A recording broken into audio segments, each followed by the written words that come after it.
আমি নিজেই খেতি কৰিম নিজেই খাম নো ফ্ৰী উই শুড ৰিভল্ট আজিকালি মানে ফ্ৰী চাউল খুৱাই খুৱাই চবকে চব্জি বনাই দিছে উই শুড ৰিভল্ট আমি নিজে খেতি কৰিম নিজে খাম নো ফ্ৰী যিয়ে চিঞৰিব নাজানে তাক ভেজিটেবলছ বুলি কয় আমি চব্জি নহয় উই আৰ টাইগাৰ্ছ অসমীয়া ল'ৰাবোৰ বৰ চিঞৰ বাখৰ কৰে কিন্তু নিচিলেও উপায় নাই আকৌ চিঞৰিব লাগিব যিয়ে চিঞৰিব নাজানে এইটো ইংলিছত কয় দে আৰ ভেজিটেবলছ চব্জি আমি চব্জি নহয় উই আৰ টাইগাৰ্ছ চৰকাৰ যি দলৰেই নহওক আই ডোণ্ট কেয়াৰ ফ্ৰী বস্তু নালাগে কাৰণ মৃত্যু বিনামূলীয়া নহয় এইটো যি চৰকাৰে নহওক আই ডোণ্ট কেয়াৰ ফ্ৰী বস্তু নালাগে ফ্ৰী নাথিং ইজ ফ্ৰী চবেইতো এপলৰ ফোন ইউজ কৰে ৰাইট মই দেখি আছোঁ ধেৰ এপল ফোন এপলৰ মালিকৰ সেইটো ডাইলগে আছিলে যে নাথিং ইজ ফ্ৰী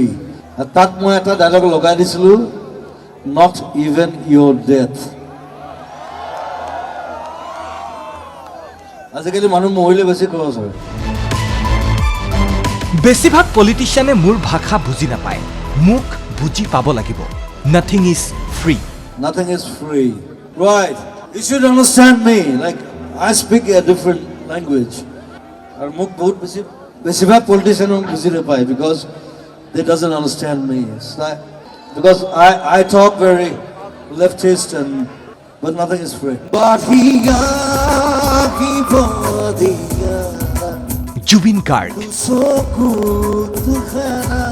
দেওবাৰে নিশা তেজপুৰত আছিল সংগীতানুষ্ঠান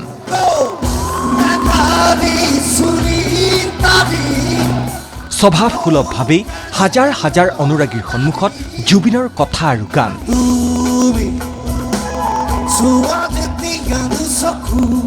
মঞ্চৰ পৰাই চৰকাৰৰ বিৰুদ্ধে আওপকীয়াকৈ সৰব হ'ল জনপ্ৰিয় কণ্ঠশিল্পীগৰাকী এই কথাকেইটাৰ মাধ্যমেৰেই জুবিন গাৰ্গে যেন আকৌ এবাৰ সকীয়াই দিলে বিনামূলীয়া সামগ্ৰীৰ আশাত হিতাধিকাৰী হোৱাৰ লোভত এলেহুৱা নহ'ব কৰ্ম বিদ্ৰোহ এতিয়া প্ৰতিজন অসমীয়াৰ বাবেই সময়ৰ আহ্বান বিনামূলীয়া সামগ্ৰী বা একাংশ আঁচনিয়ে যে কৰ্মমুখী এচাম মানুহক ঋণাত্মকভাৱে প্ৰভাৱিত কৰিছে তাকেই যেন আওপকীয়াকৈ কৈ শংকা প্ৰকাশ কৰিলে জনপ্ৰিয় শিল্পীগৰাকীয়ে লগতে ক'লে 17 জানুৱাৰীৰ পৰা টিম জুবিন গাৰ্গ ব্যস্ত হ'ব আহিবলগীয়া আন এখন নতুন অসমীয়া ছবি ৰৈ ৰৈ বিনালেৰ কামত কাৰণ মই নতুন চিনেমা ষ্টাৰ্ট কৰি আছোঁ ফ্ৰম 17 জানুৱাৰী ৰৈ ৰৈ বিনালে চ' তাত মই অলপ বেলেগ ধৰণে এক্টিং কৰি আছোঁ নিজৰ ষ্টৰিবোৰ মোৰ চবে অলপ অলপ গম পাই আছে তাৰপিছত মই শ্ব' বন্ধ কৰি দিছোঁ চ' মই প্ৰায় 3 মাহ শ্ব' নকৰোঁ সৰু সুৰা কাম কৰি থাকিম বেলেগৰ but I need to be the character চ' এইখনে চাগে লাষ্ট শ্ব' এইবাৰ উইণ্টাৰ শিল্পীগৰাকীয়ে পৰোক্ষভাৱে চৰকাৰক কৰা এই গঠনমূলক সমালোচনা আৰু নতুন চামক কৰ্মমুখী হ'বলৈ জুবিন গাৰ্গে স্বভাৱসুলভভাৱে জনোৱা এই আহ্বানৰ প্ৰতি ৰাইজে এতিয়া কি সঁহাৰি জনাব সেয়াও হ'ব লক্ষণীয়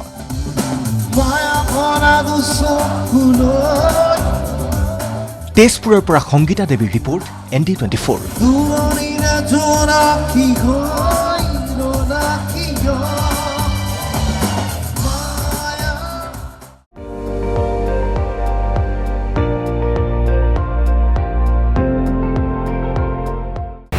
আপুনি চাই আছে ND24